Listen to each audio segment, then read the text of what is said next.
네, 안녕하세요, 여러분. 여러분의 공기업 취업 성공을 책임지고 있는 강사 박규현입니다.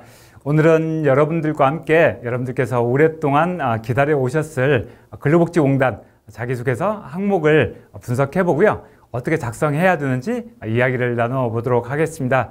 여러분들 이제 항목 작성 어떻게 해야 될지 좀 말씀드리도록 하겠습니다. 또 항목은요, 5개 항목이고 전체 각 항목별로 1000바이트 이내로 작성하는 거여서 작성 분량으로 보면 그렇게 많지 않습니다. 그렇게 많지 않은데 한 500자 정도 그냥 쉽게 이렇게 환산하면 그 정도 되죠.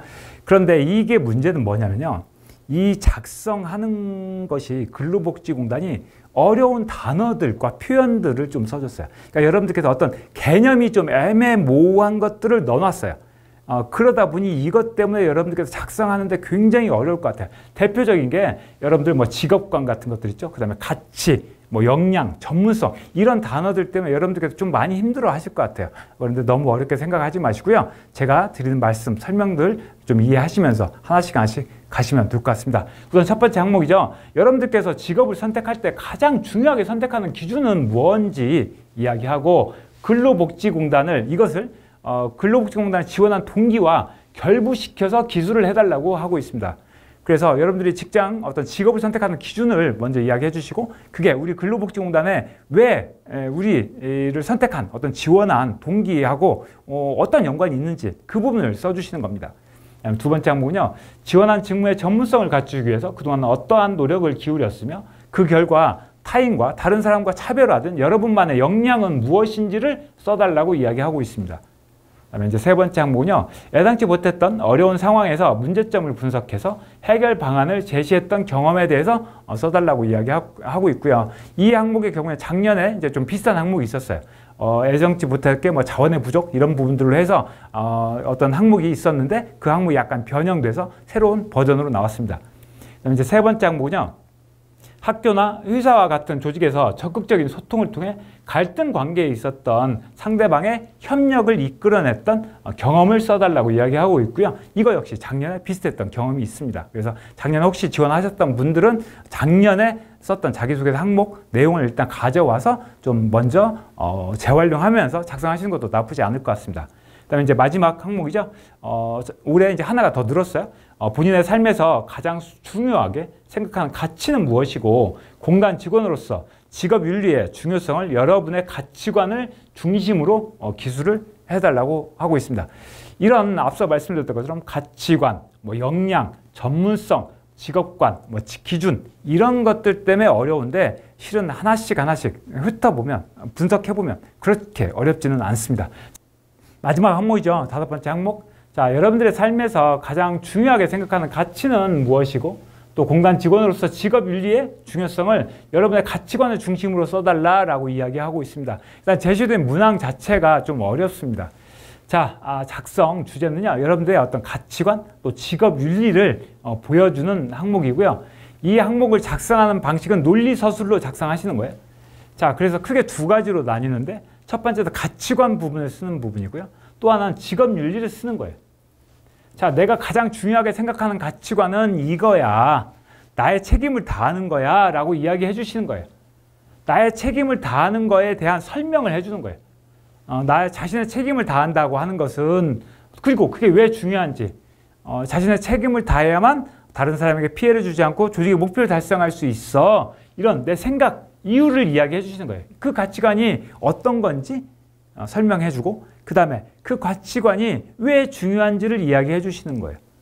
자, 그렇게 이야기하신 다음에 그래서 이런 책임감은 우리 공단 직원에게 더더욱 중요하다고 생각합니다 라고 해서 연결을 시켜주는 거예요. 그 다음으로.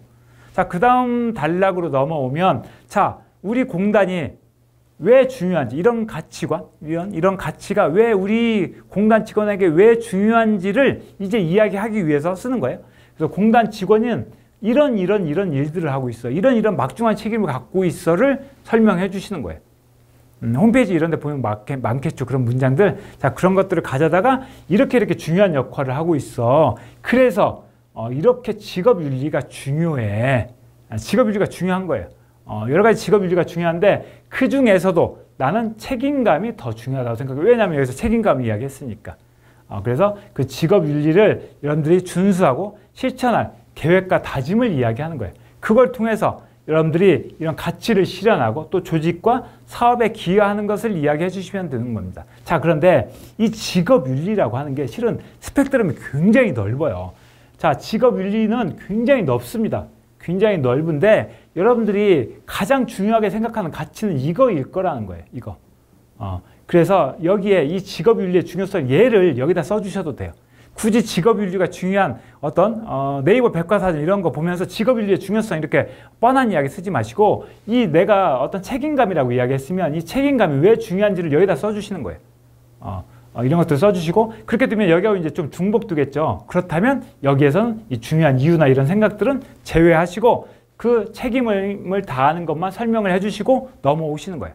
그 다음에 역할과 책임 이야기하시고 그 다음에 이 중요하다고 생각하는 이유, 그 중요성을 여기에 써주시고 그 다음에 이것을 책임을 다하기 위해서 여러분들께서 어떻게 할 것인지를 구체적인 계획들을 써주시고 그걸 통해서 어떻게 여러분들께서 가치를 실현할 거고 또 조직과 사업에 어떻게 기여할 것인지 이렇게 쭉 풀어서 써주시면 될 것 같습니다.